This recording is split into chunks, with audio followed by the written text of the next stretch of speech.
Hello, my dear family.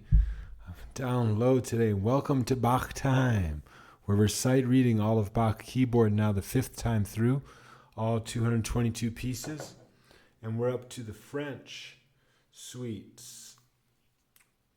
So this is in B minor, suite number 3, but we can't read it today because I broke my arm. The ulna, distal, I think it's called, basically the end, just snapped it right off. So I have to get that wired back on this Friday, and then it'll heal up, pretty quick, and we'll get right back into it. So I tried playing with this thing. It doesn't work. It's limited movement, and then it has a brace in there and everything.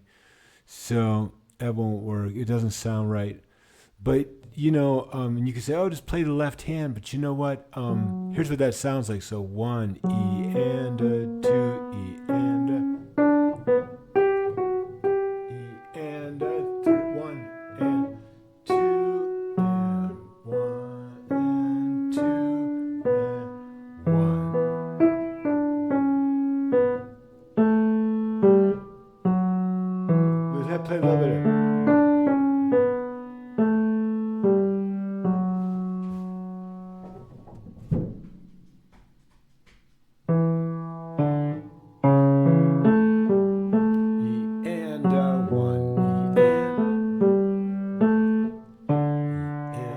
Two.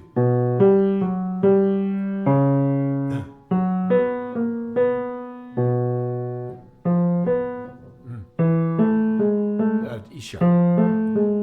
So that's so. There's nothing wrong with doing that, and this is interesting. So that's why am I so low? Because I had this idea that if I would be really low, let me bring it back up. If I was really low, it would somehow let me play it with the angle. One hand's hard.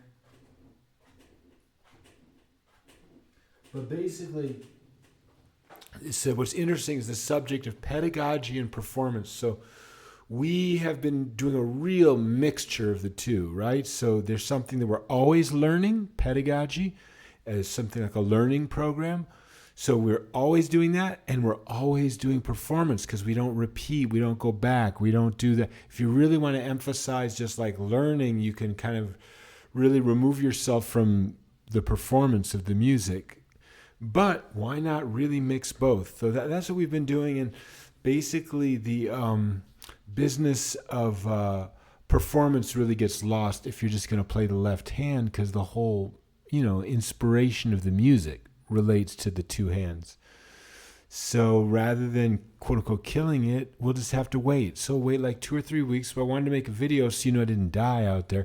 And you probably want to know what happened while I was flying on the hang glider, and I'd had my first really good flight. So I really took off like 50 meters up.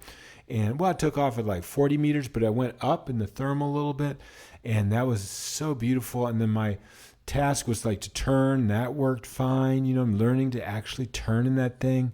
It's like a paper airplane, right? Funny. And then so you turn in it, and then you're coming down, and that worked out. But then the problem was when I got to that final section, I was going too fast. I wasn't used to it. And I get really excited about everything. So I was really excited, fear of heights. I'm like, oh my God, what's going on? But I had gotten down, and then so he said, prepare for flare. I heard my trainer say that, and I put my hands up on the down tubes there. But then I went flare like that. He didn't say flare. He said, prepare for flare. And then I went, I thought, I got this. I know what I'm doing, Let me do this, Like when they say this Bach is too much for me, I'm like, no, let me play it. So basically, I did that flare, and then I went up 3 meters, and boom. And it wasn't level. I thought it was leveled. I thought it was perfectly leveled, but apparently the left side was up. So I went flare, and it went like, bam. And I hit definitely way harder than I've ever hit. And because this hand here was on that tube, all of that bam went right to my elbow over there. So there you go. I'm not complaining. I'm very happy, to be here with you today and to have these two arms and get right back on that piano. On Friday, we'll put in the plates and stuff, to bring the bones back together. And, it'll be a good experience, And then we'll get right back into it as soon as I can. Probably be like a week. So I won't bore you with more of these not reading Bach videos, and just wait for the real reading Bach video, which should be like 2 or 3 weeks, all right? So I wish you a wonderful day. Read in your music and play it the way you want to.